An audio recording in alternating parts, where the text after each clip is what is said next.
everyone. Welcome to the Gringo Show. So great to have you with us. 6 minutes or so of everything that's happening right here in Mexico, so you don't have to read the papers, watch the news, or spend your morning swiping through Twitter. We'll do it for you, so let's get right into it. The Mexican Central Bank announced this week that the economy grew 5% in 2021. Now, before you decide to shout Viva Mexico after eating pozole at midnight, there is some bad news to this. In 2020, the economy shrunk 8.5%. I'm not a mathematician, but that means there's still 3.5% to go to make it back to 2019 numbers. Additionally, there was a contraction of 0.1% in the last quarter, which officially puts Mexico into a recession. Which I think, one, I wonder how much the 2-hour siesta cost the economy. No siesta, no recession. And two, recession sounds like recess, which sounds like a trip to Acapulco. On Tuesday, the U.S. Centers of Disease Control announced that it was putting Mexico on the high-risk category for travel due to the increased number of COVID cases in the country. Because there's no problem with COVID in the United States. No, of course not. You don't see Mexico writing advisories for people like, don't travel to South Dakota. Although, trust me, you wouldn't want to go there with the exception of Mount Rushmore, where you see a dead president's head carved into the side of a mountain, and you have to drive hours just to see it. Actually, I obtained a communique from the CDC, or how we like to call it in Mexico, communique. I'm going to read it to you. Are you ready? You ready? Yeah. All right. Dear American travelers, please do not go to Mexico if you don't have to. We understand if you're running from the police or have to need to make a complete ass out of yourself drinking too much tequila, but if it's not necessary, don't do it, especially in places like Tulum that have basically been a COVID petri dish for the past 2 years, even though we haven't said anything about it for all of this time. We spoke to Trisha from Los Angeles, who was like, OMG, I hate quarantine. Let me wear this semi-cowgirl / bohemian hippie outfit and head to Tulum where we all get infected. Yay! I wanted to take my wife Beverly and the kids to Mexico, but she thought it would be way too dangerous. All those drug dealers waiting outside of the airport to kidnap us because narcos love random Americans with fanny packs and credit card debt. Sincerely, some guy at the CDC who knows nothing about Mexico. But the US, seriously, more of us in Mexico are vaccinated. You're the threat, not us. Pinches gringos.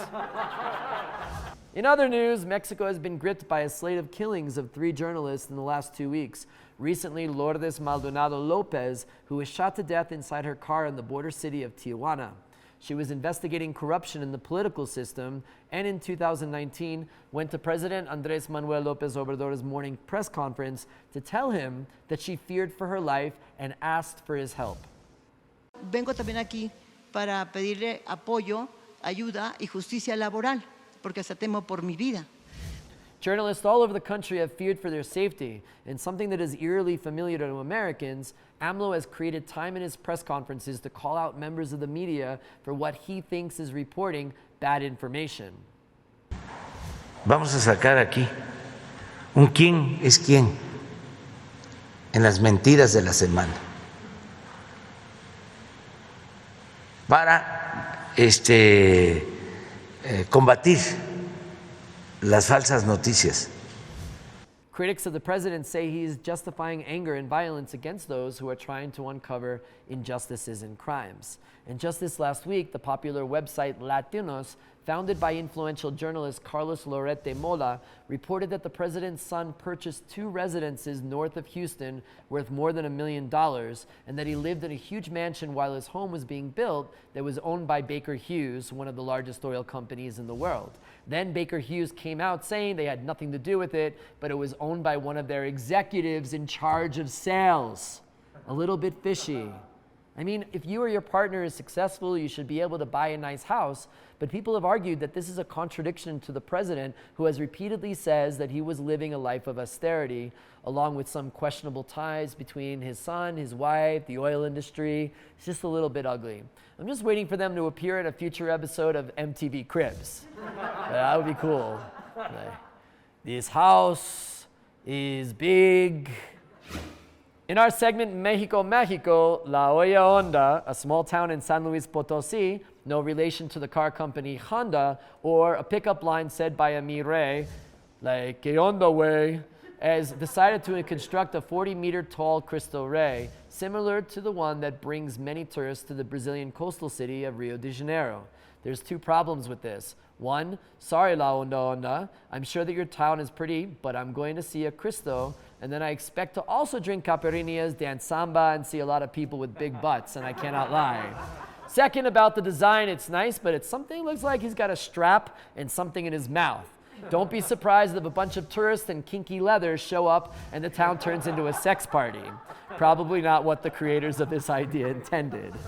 That does it for this edition of The Gringo Show. Check back each week as we give you highlights of what's happening here in Mexico in English. There's nothing like it. Please follow us on Facebook or YouTube. Tell your friends, your colleagues, your cat. That's right, cats love our show. Love to scratch my face on the TV. We'll see you next week. Thanks. Gringo, Mexico is laughing thanks to you.